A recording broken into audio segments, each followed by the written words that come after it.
Muna siya float valve. So karon ako ang ikuan siya simulate. So saon siya pag-set sa imong float valve sa imong tangke nga automatic o off ang imong pump. So muna yung ako ang high level sa kuang ang tangke. Then kani yung float valve kuning sulod rin. Sulod na siya diya. Dayon muna yung ako ang gikan sa pump kani siya nga tubo. Muna yung gikan sa water pump pasulod na ni siya diya. Ni siya dito ni sa silalom. Tabo na sa nilibangan rin.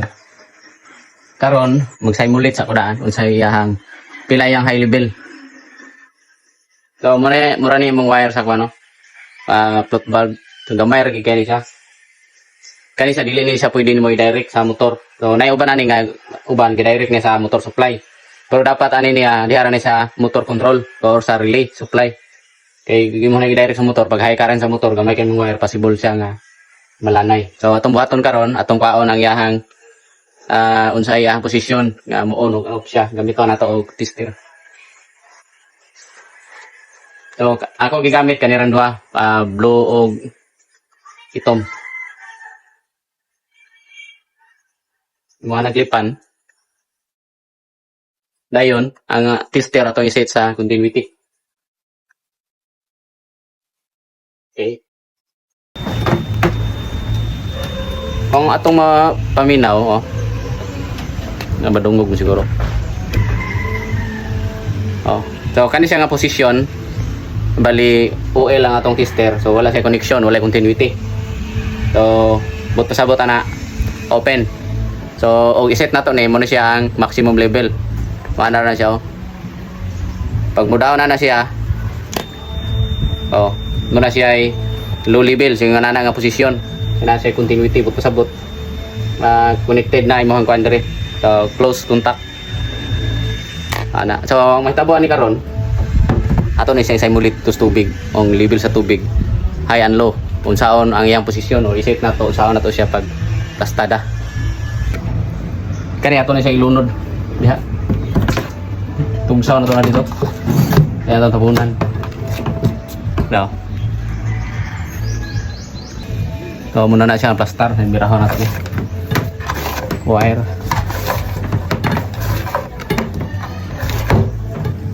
Okay.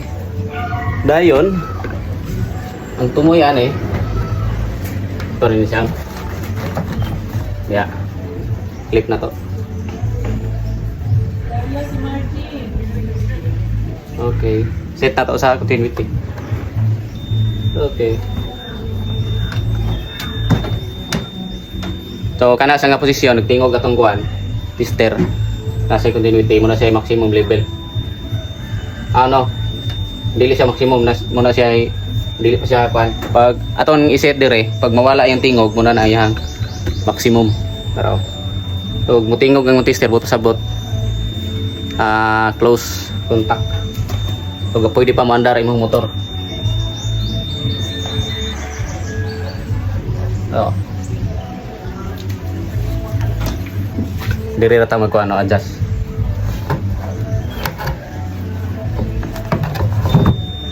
So tingog ang tester low level atong sulog ang wire. Okay. So muna siya ang maximum. So may buhaton din na nasunod. Kuha ko lang na siyang hiktan araw. Okay na to siya, na set na to. Muna to ang maximum level. Iko rin isang ikuan dito. Padagan. Likikot.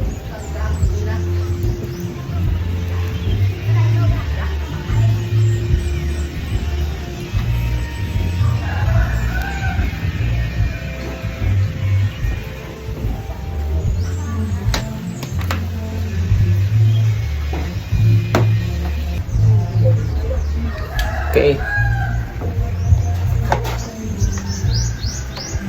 So mara na siya. Ako rang giikot ra plastar. So muna.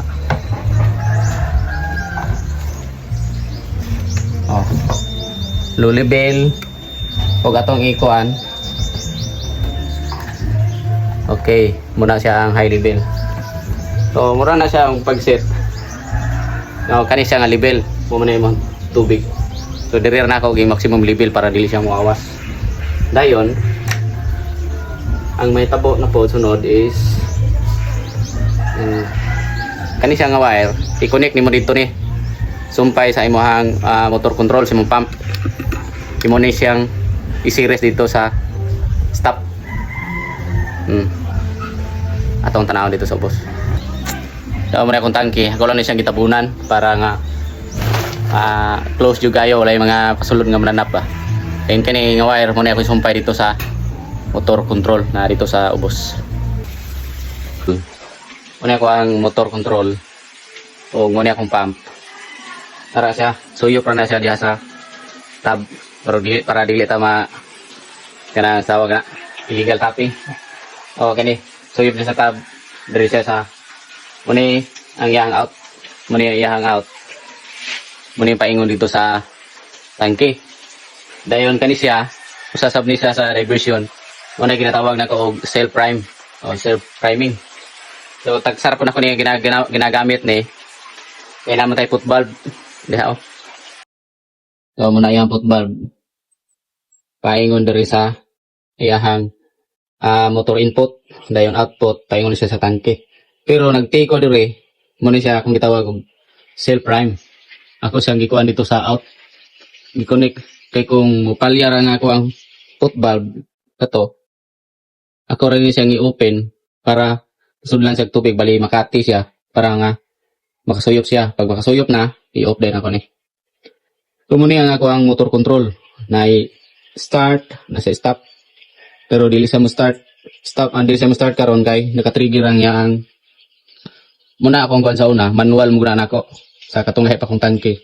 Pag mapul akong tangke mo aga sa tubig diri out kani siya mo down. Pag down na ni i-trigger niya tong nasubaw limit switch, i-off niya ang pump. Ano yung i-pop top para yung relay. Okay, muli sa start stop. So mura na ang iyang connection. Nagamit pag kog overload relay para nga pag mag high current ang imong motor please mo trip off ra siya giya dili siya masunog. Okay, sa imulit na to.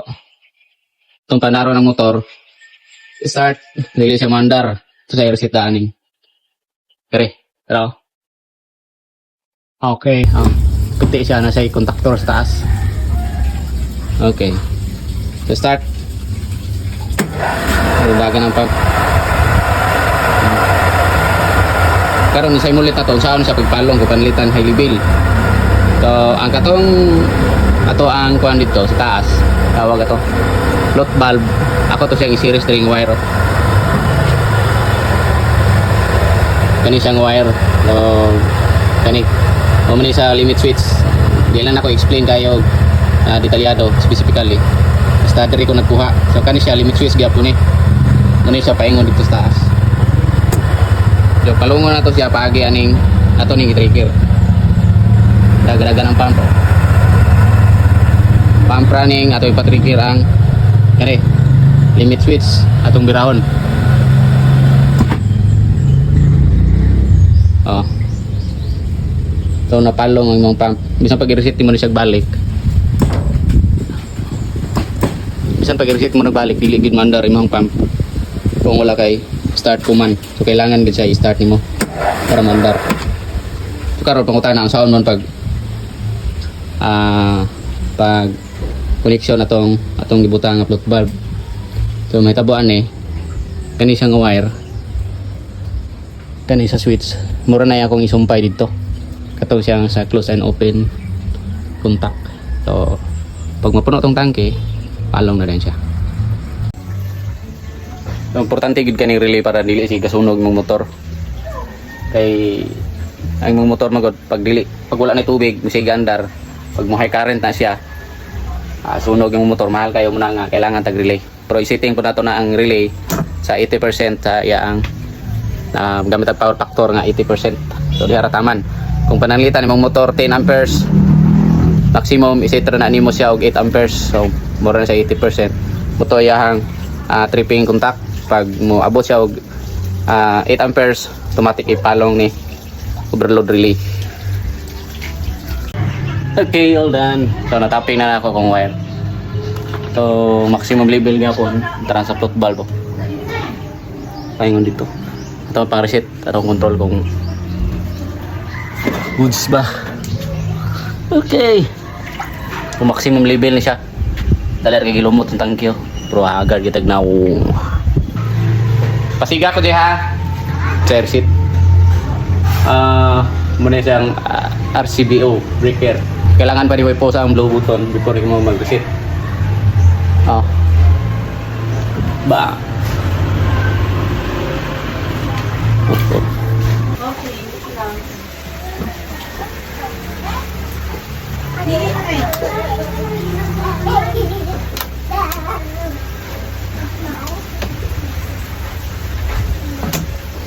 Dili. Simudagan kay puno ang tangke. So, dili mandar ang motor. Goods.